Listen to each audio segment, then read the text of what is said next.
Wow, what a lovely audience. Hope the film lives up to it.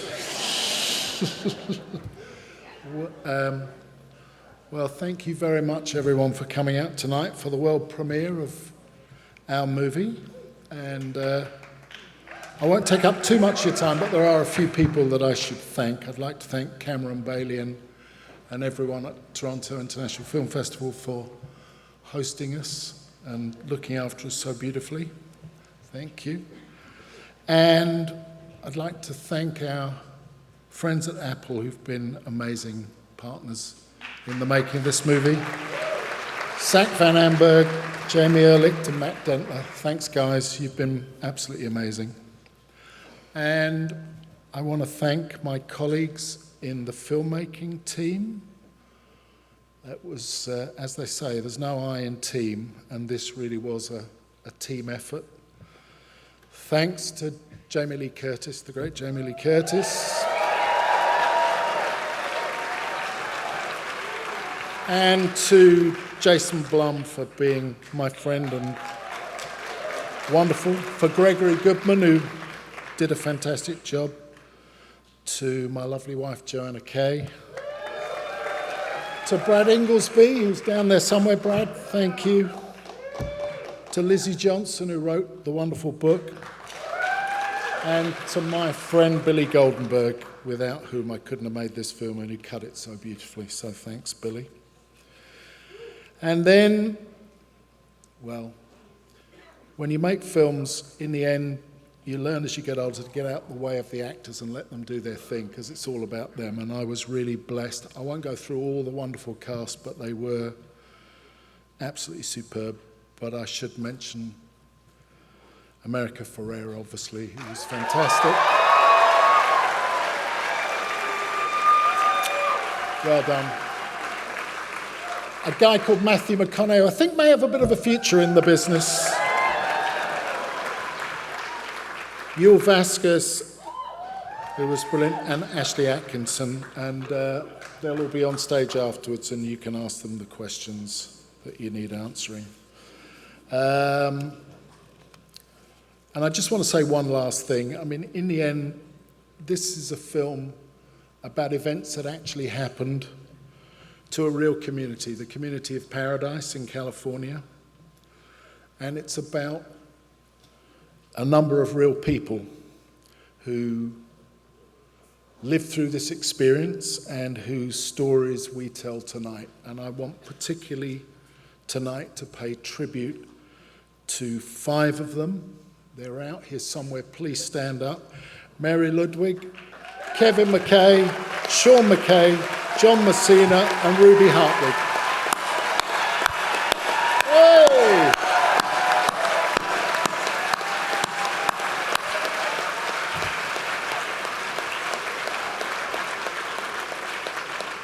This film is based on their experiences, and we were very blessed to be able to work with them and call them friends. So thank you. Enjoy the movie, if that's the right word, and we'll see you afterwards. What a wonderful, wonderful audience. We're so thrilled for the world premiere of The Lost Bus. First question for you, Paul. I understand you were almost finished editing this film when you learned about the fires burning in Los Angeles this past January. How did the film first originate? Jamie and Jason phoned me up and said they had the project with Brad and based on Lizzie's book, and I literally about 2 minutes in, they said, well, it's about the school bus and the wildfire in Paradise. I said, yeah, I'm in. And it was that simple. That was it, pretty much. It was easy, because it was such a great story and a momentous event, and then it was a blessed journey, so thanks to them. Yes. And Jamie, what inspired you to adapt this book and story as a producer? What inspired you? I can't believe I'm standing here with you all.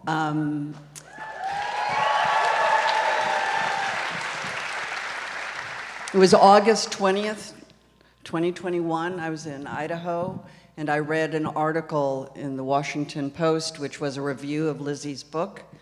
And then there was a sort of sidebar, which was the story of Kevin and Mary. And I said to my husband in the kitchen, I said, well, that's the movie. And he said, what? And I showed him the article, and I said, well, that's the movie. That's obviously how you make the movie. But then I didn't do anything. And then the next day I was going to visit my sister, Kelly. I was driving on the highway. I was listening to NPR. Thank you, NPR. And Scott Simon, Weekend Edition, said, my first guest today is Lizzie Johnson, the author of Paradise. Lizzie, you know, the book is amazing, but the story that really got me was the story of Kevin McCay and the school bus. And I pulled my car over, and I called my partner, Jason Blum, and I said to you, I'm going to send you 2 links. I said, I want to buy the book. I want to make the movie with you. I said, I think it'll be the most important thing either one of us ever do in the movie business. And 4 years later, we're standing here tonight. Yeah.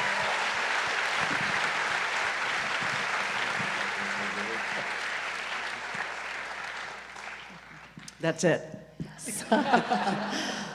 Matthew, for you, this is a real life character, of course. Did you meet the real Kevin McCay? Was your character based on him, or did you make it your own? I did meet Kevin. Kevin, where are you? Kevin. Right there. Oh, There's amazing. Kevin McCay. Yes. There you go. Kevin, please stand up. Stand up, Kevin. Yeah. Hey, where's Mary? Mary Ludwig. Where's Mary? Mary, stand up. Hey.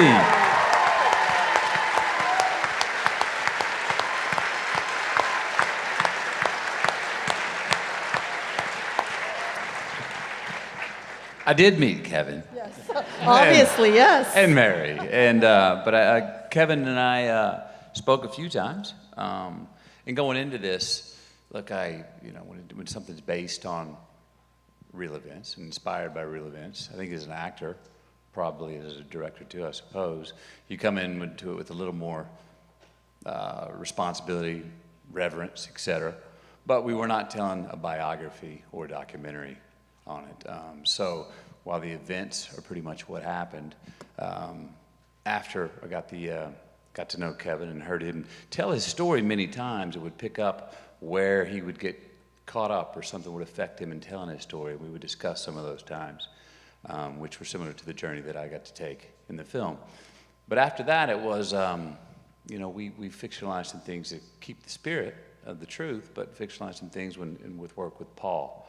A lot of the father-son themes that were going through this, and that great line that Paul wrote, seemed like he wrote it on the day. I was feeling like I was too late as a son, and now I think I'm too late as a father. That and the fact of second chances, which is a theme that runs through this whole story after you see it. So that was my process for getting into it. Mm-hmm. And how did your real son also become involved in the project? Yeah, that's right, and my mother too. How about that? Yes. Fantastic. If you didn't hear, my mom was the one. Is it Levi? Come on over here, bud. Come on out. Come on Yeah. out. Come on out.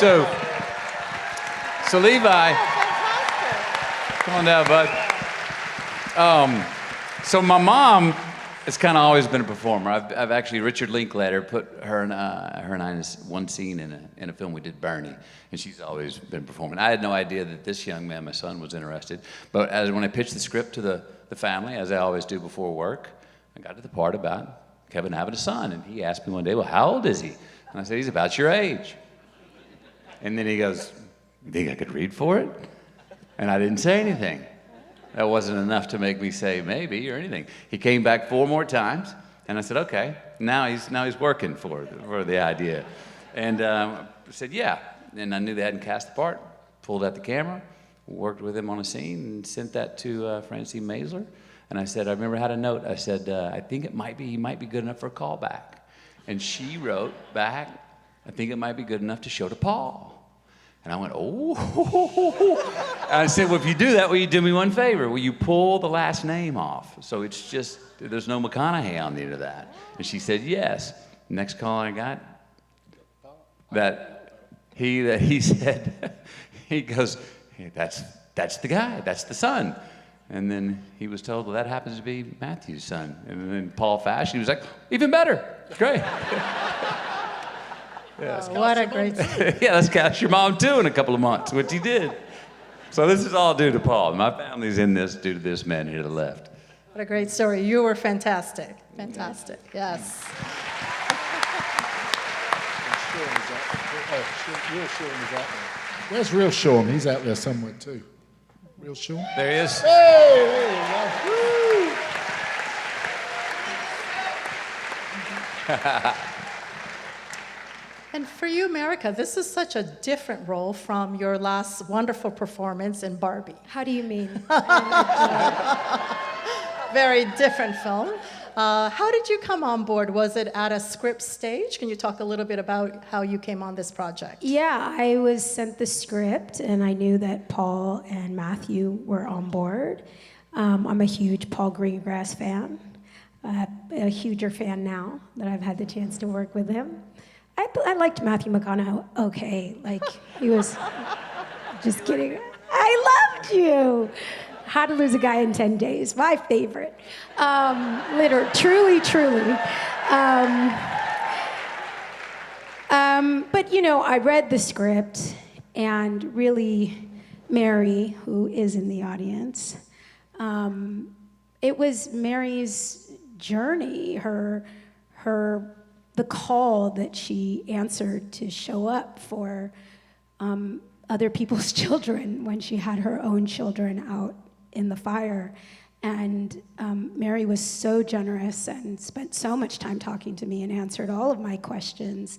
And it was really valuable to hear her talk about the many roles and responsibilities that she had to hold on that 6-hour journey in that bus. She had to play the role of teacher to keep the children safe physically, but also she was deeply concerned with keeping the kids safe emotionally and trying to mitigate the emotional trauma that they experienced. And a lot of that meant keeping her role as a real life mother inside. And so it was really deeply so helpful to begin with Mary's story. And then Paul gave us so much freedom to discover and create these characters on screen. And what we really were constantly playing with was the line between how long can you be a soldier? How long can you wear the mask of protector, fighter before your own humanity cracks through? And we get to see Mary's vulnerability and that she is also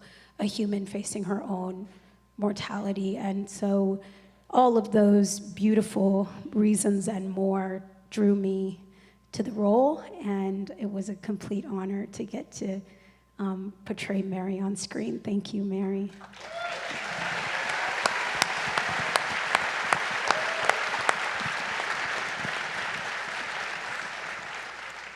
I'd love to ask the other cast as well as the rest of the team, you know, such a special screening here tonight, the world premiere of the film. What was the feeling? How did you feel sitting with the audience watching the film tonight? Maybe we can start with Yul and Ashlie. Well, Ashlie and I saw it in New York in a small theater with maybe like 6 of us. And then when I saw it again tonight, I mean, it still stuns me, you know. It's an incredible ride, and it's an incredible film, and it's a powerful story. I want to shout out Chief Messina, who's in the audience. Stand up. Who's the guy who fought the fire. Please stand up. Thanks, John.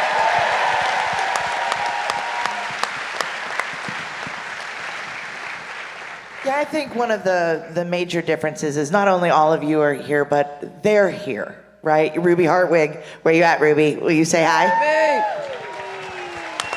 Yes. Right? It's enormous, sitting, watching, and knowing that they're watching a version, not completely true, like 100% to life, because we're also making a film and that we want people to watch and carry messages away from and experience viscerally, but to sit with the people whose stories we're telling, there's just a sacredness about that that's really hard to communicate. And I'm just so grateful to be here with them and with all of you. Thank you so much. I'd love to hear from Brad and Jason. Oh, I'm very, very happy to be here, very proud to be here, very honored to be on the stage with all these people who made this terrific movie. You know, I usually make horror movies, and I guess in a way this is kind of a heroic horror movie, but it's still a horror setting, and it's nice to take a little break from that. And what's really nice, I suppose, the nicest thing is, I don't think I've ever, not that the larger end, but the small story. There's a small happy ending in this large tragedy, and my movies never have happy endings, so that was very nice. Yeah, listen, I love to write stories about working class people, and I'm just looking for complexity in those stories. And when I got the story from these guys here, it just felt like an incredibly important story to tell, and I'm grateful to Kevin and Mary for giving me the chance to tell it.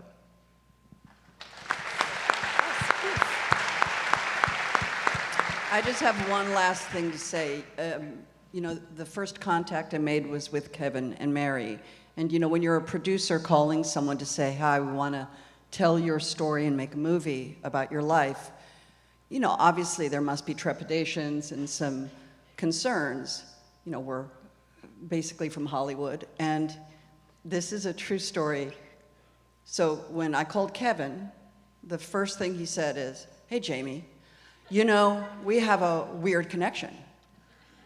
And I was like, okay. I said, what is it, Kevin McKay? He said, the last happy memory I had with my mom, the last time we went out before the fire was November 8th, he said we went and saw the 40th anniversary, or the 2018 Halloween movie, which came out October 19th, 2020. 2018. Premiered in Toronto. Say again? Premiered here. Premiered here at Midnight Madness. But so he said that was the last good time I had with my mom. We went out to dinner, we went to the movies, and so that was very moving, and immediately I felt a kinship. And then I spoke to Mary. And, you know, Mary was much more guarded than Kevin. Kevin was sort of gregarious. Mary was a little more concerned. And she said, you know, Jamie, we have a weird connection. And I said, really? What is it, Mary? She said, my father dated your mother. For real? I said, where? And she said, Merced, California. Now, you guys know my mother is Janet Leigh, but before she was Janet Leigh, she was Jeanette Helen Morrison from Merced, California. And Mary Ludwig's father dated Jeanette Helen Morrison in Merced, California.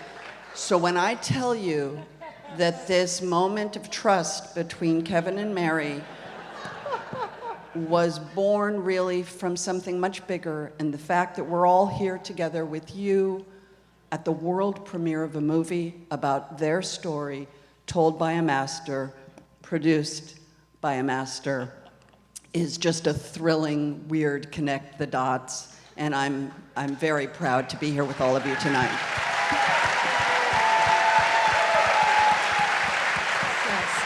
Absolutely, the stars were aligned.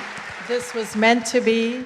And just thank you so much. You know, it's such a beautiful story about ordinary heroes. And I think, you know, right now, this time in our world, these stories, you know, really, really important, and just lifting all of us in such significant ways. So thank you so much, Paul. Thank you for all of the team for sharing the world premiere of The Lost Bus with us. Thank you this all for evening. staying.